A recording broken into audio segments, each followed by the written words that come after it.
Let's talk about something.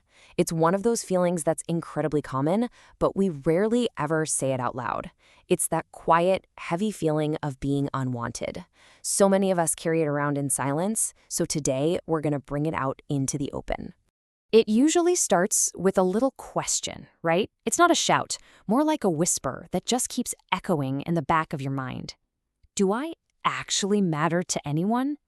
That question right there is the very core of this feeling. You know, the thing is, this feeling doesn't show up like some big, dramatic moment. Nope. It's more like a collection of tiny, persistent thoughts. You're in a conversation, you're about to say something, and then that little voice pops in your head. Ugh, I think I'm bothering them. It's this quiet, internal story we tell ourselves. And that's the tricky part, isn't it? On the outside, someone can look totally fine. I mean, they're laughing, they're talking, they seem engaged. But inside, there's this question playing on a loop. Am I really wanted here? Or am I just here? So where on earth does a feeling like this even come from? Let's dig in and look at the psychological roots. Well, a lot of the time, that little seed gets planted early on in an environment of what psychologists call emotional neglect. And listen, this isn't always about some big, obvious trauma. It can be really subtle. It's growing up where attention just felt limited. Or maybe you were made to feel that your needs were an inconvenience, that you were either too much or just plain not enough. See, it's not born from one single event. It's built from 1,000 tiny moments, little instances of being overlooked, of feeling like an afterthought. Our brains are pattern-finding machines, right? So eventually, they take all these small moments and solidify them into a core belief. And that belief becomes the lens we see everything through. Okay, but this internal feeling doesn't just stay inside our heads. It has real, unseen consequences that actually shape how we act out in the world. One of the biggest ones, overanalyzing everything. A friend takes a few hours to text you back. For most people, it's nothing. But for someone with this feeling, their mind immediately goes, I said something wrong, or see, they're tired of me. Every neutral situation gets twisted and interpreted as personal rejection. So, to protect yourself from that sting of rejection, you start to develop these self-protective behaviors. You try not to be too loud or take up too much space. You hide how you really feel. You learn to ask for very little. You become this quiet observer, always making sure everyone else is comfortable, often at your own expense. It's a survival strategy, really.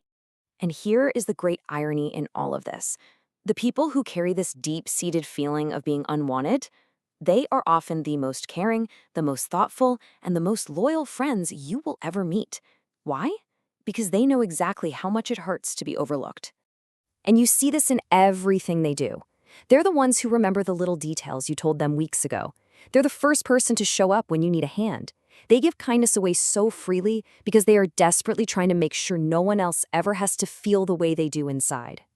But underneath all of that care and kindness, there's a quiet, constant fear. It's the fear that if they stop being so helpful, so useful, so accommodating, that people will realize they don't actually need them around. And to them, that is just the most terrifying thought in the world.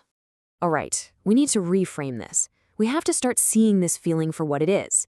It's a protective illusion created by our brains. It's time we learn how to separate the feeling from the fact. Let's start with a really important concept, belonging. This is not a nice to have. It is a fundamental human need, just as real as our need for food and water. We are wired to need acceptance. So when you feel unwanted, it's not a small thing. It's a direct hit to your self-worth and your confidence. So your brain is just trying to protect you. It remembers those old hurts, those old rejections, and it projects them onto current situations. Think of it like a defense mechanism. It's trying to stop you from getting hurt again, but in the process, it's creating a fear that isn't always based in reality.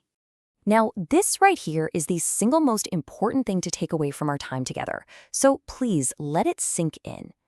Just because you feel unwanted does not mean you are unwanted. The feeling is an echo of the past, not a photograph of the present. So where do we go from here? It all starts with acknowledging that your value isn't always something loud and flashy. Your worth is not measured in applause.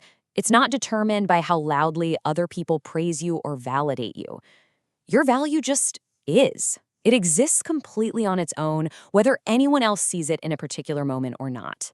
Your presence, Just you being in a room has an impact. That quiet comfort you bring, the fact that you're a good listener, your simple existence, it all matters. It matters even when there aren't any fireworks going off to celebrate it. You are appreciated just for being there. So I'll leave you with this question to think about. That feeling of being unwanted can be so loud, but your actual value is constant and quiet. What might change for you if you chose to believe in that value even when it's quiet?